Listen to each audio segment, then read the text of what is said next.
এক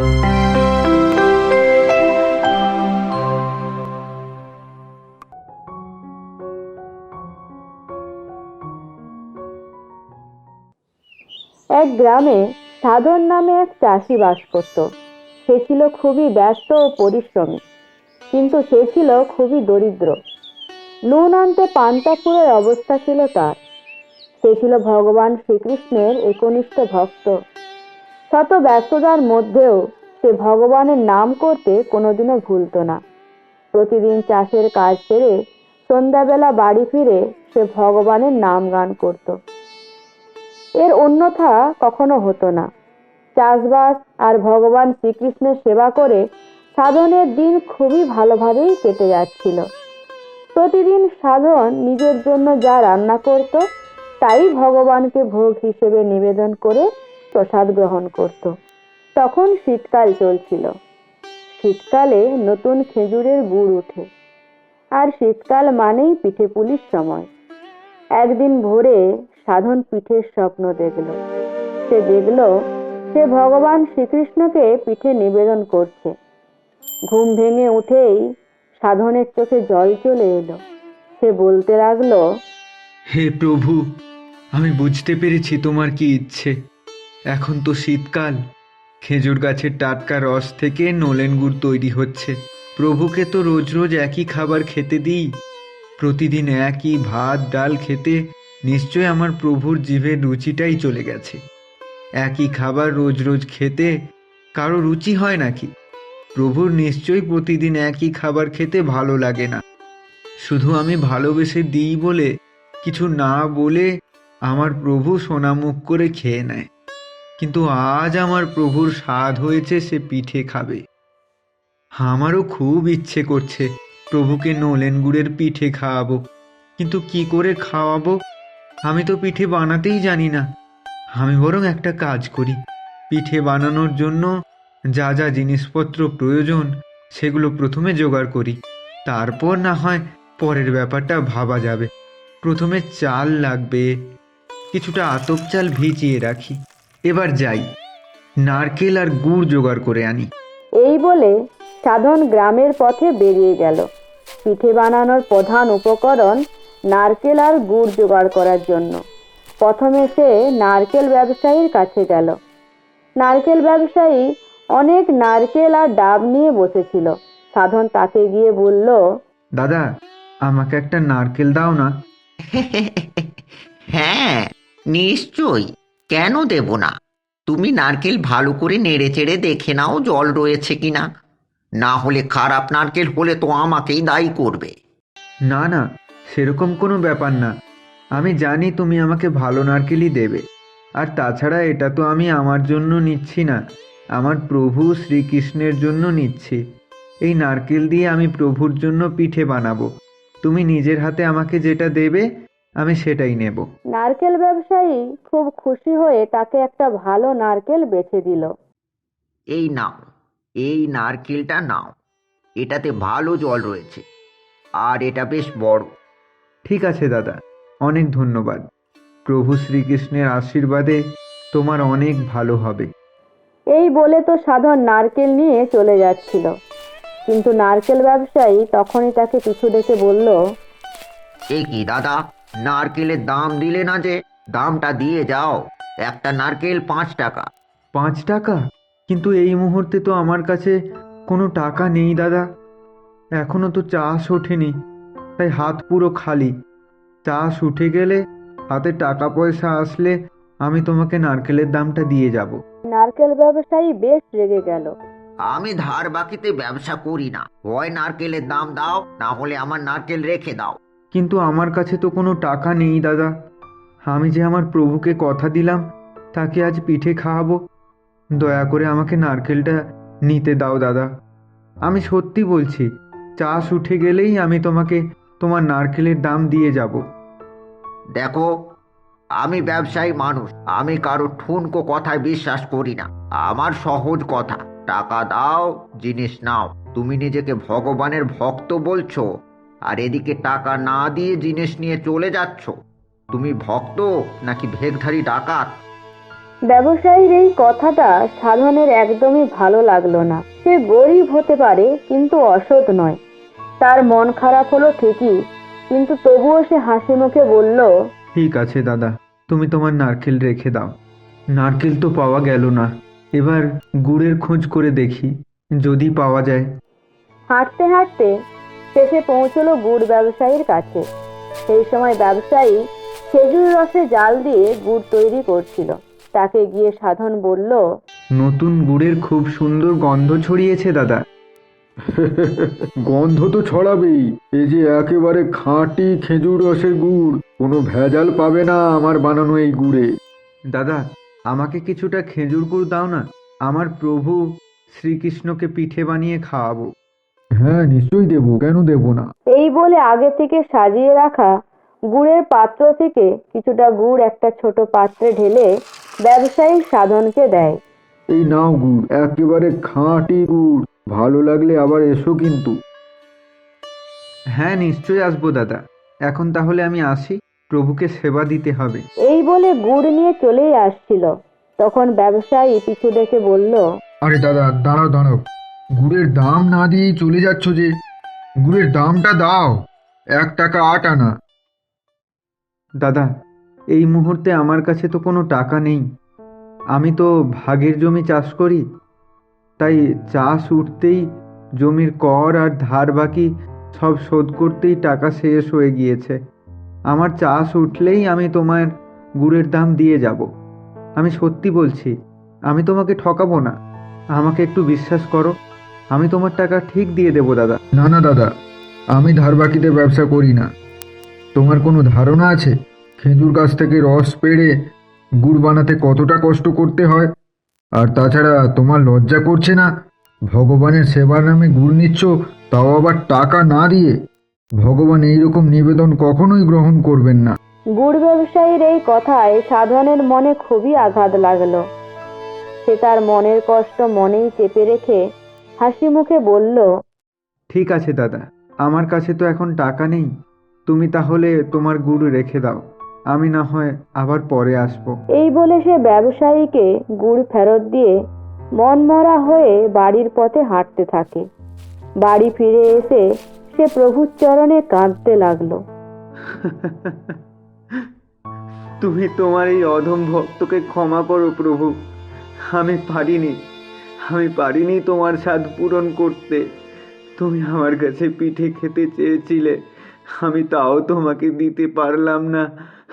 আমি আমি তোমার অক্ষম ভক্ত প্রভু, আমাকে তুমি ক্ষমা করে দাও। এমন সময় সে শুনতে পেল বাইরে থেকে কেউ যেন তাকে ডাক দিচ্ছে। নারকেল আছে, নারকেল কেউ নেবে নাকি গো? নারকেল, অনেক নারকেল আছে। দুঃখীর মাঝেও সাধনের মুখে যেন হাসি ফুটলো। আনন্দিত হয়ে সে ঘরের বাইরে এলো। বাইরে এসে দেখলো একজন ফেরিওয়ালা নারকেল ফেরি করতে বেরিয়েছে। কি গো, নারকেল নেবে নাকি? হ্যাঁ নেব, কিন্তু আমার কাছে তো পয়সা নেই। ও, তাহলে তো নারকেল দিতে পারবো না। একেবারে বিনে পয়সায় তো আর নারকেল দেওয়া যাবে না। ঠিক আছে, তাহলে আপনি যান দাদা, আমার নারকেল লাগবে না। এই বলে সাধন মন খারাপ করে ঘরের ভেতরে চলে যাচ্ছিল। ফেরিওয়ালা একটু মুচকি হেসে বলল, আরে আরে, কোথায় যাচ্ছো? আমার গোটা কথাটা তো শুনে যাও।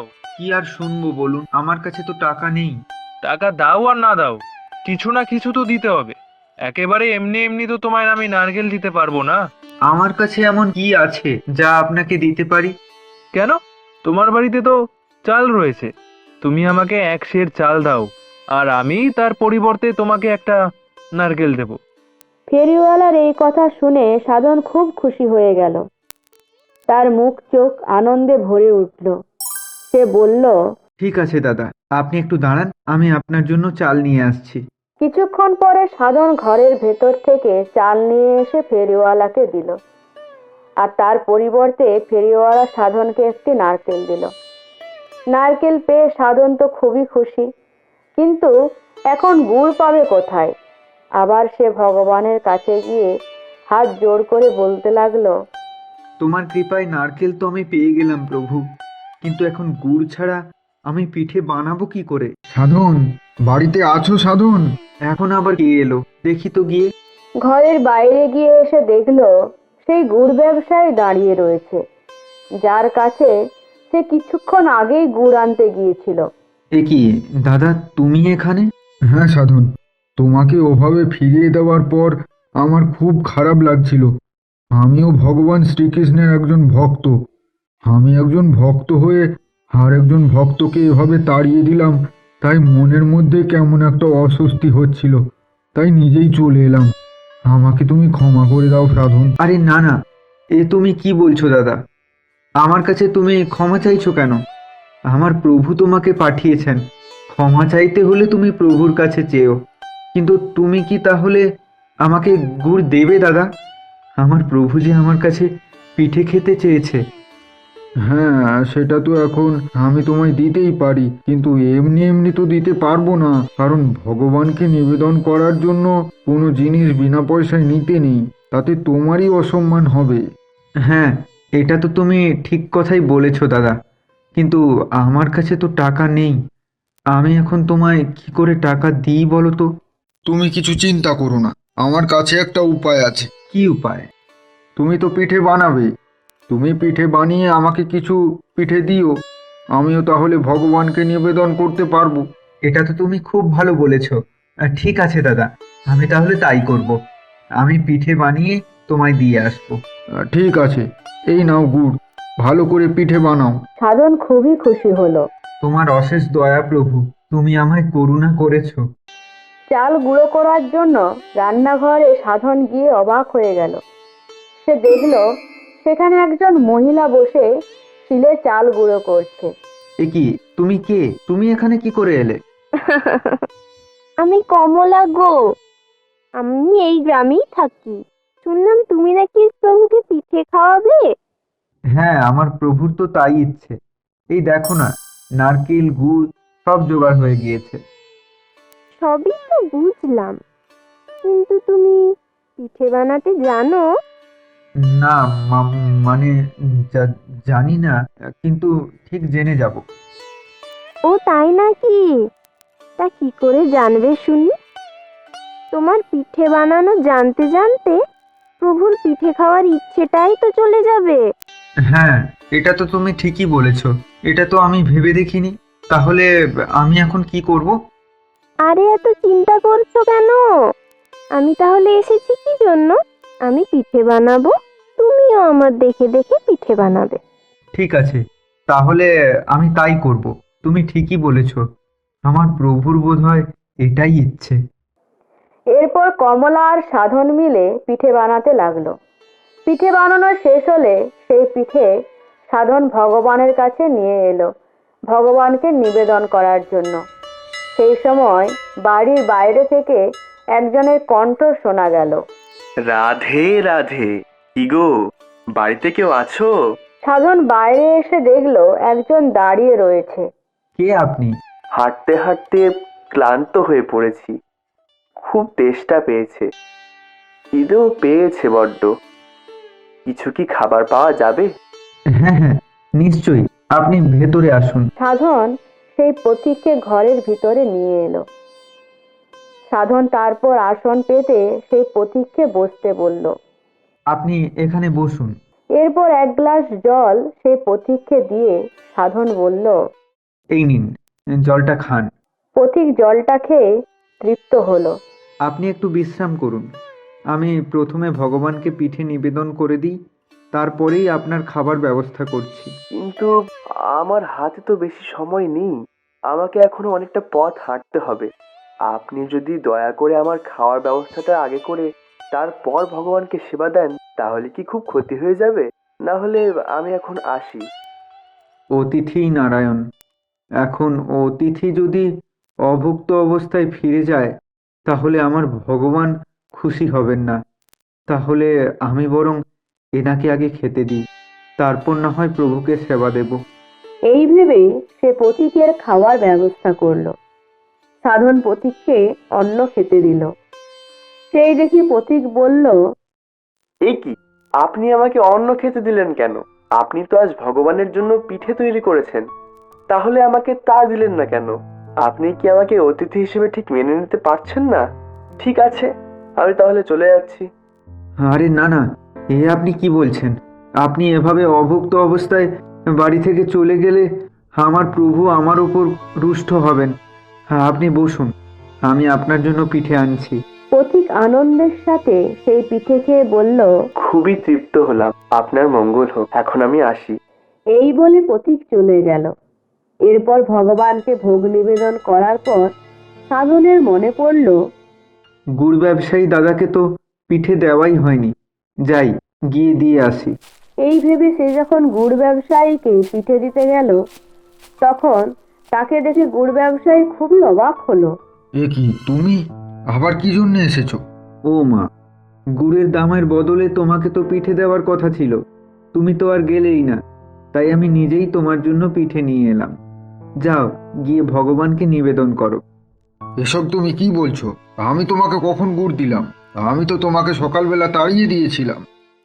হ্যাঁ, তারপর তুমি নিজে গিয়ে তো আমাকে গুড় দিয়ে এসেছিলে। না না, তোমার কোথাও একটা ভুল হচ্ছে। আমি তোমার বাড়ি যাওয়া তো দূর, তোমাকে গুড়ও দিইনি।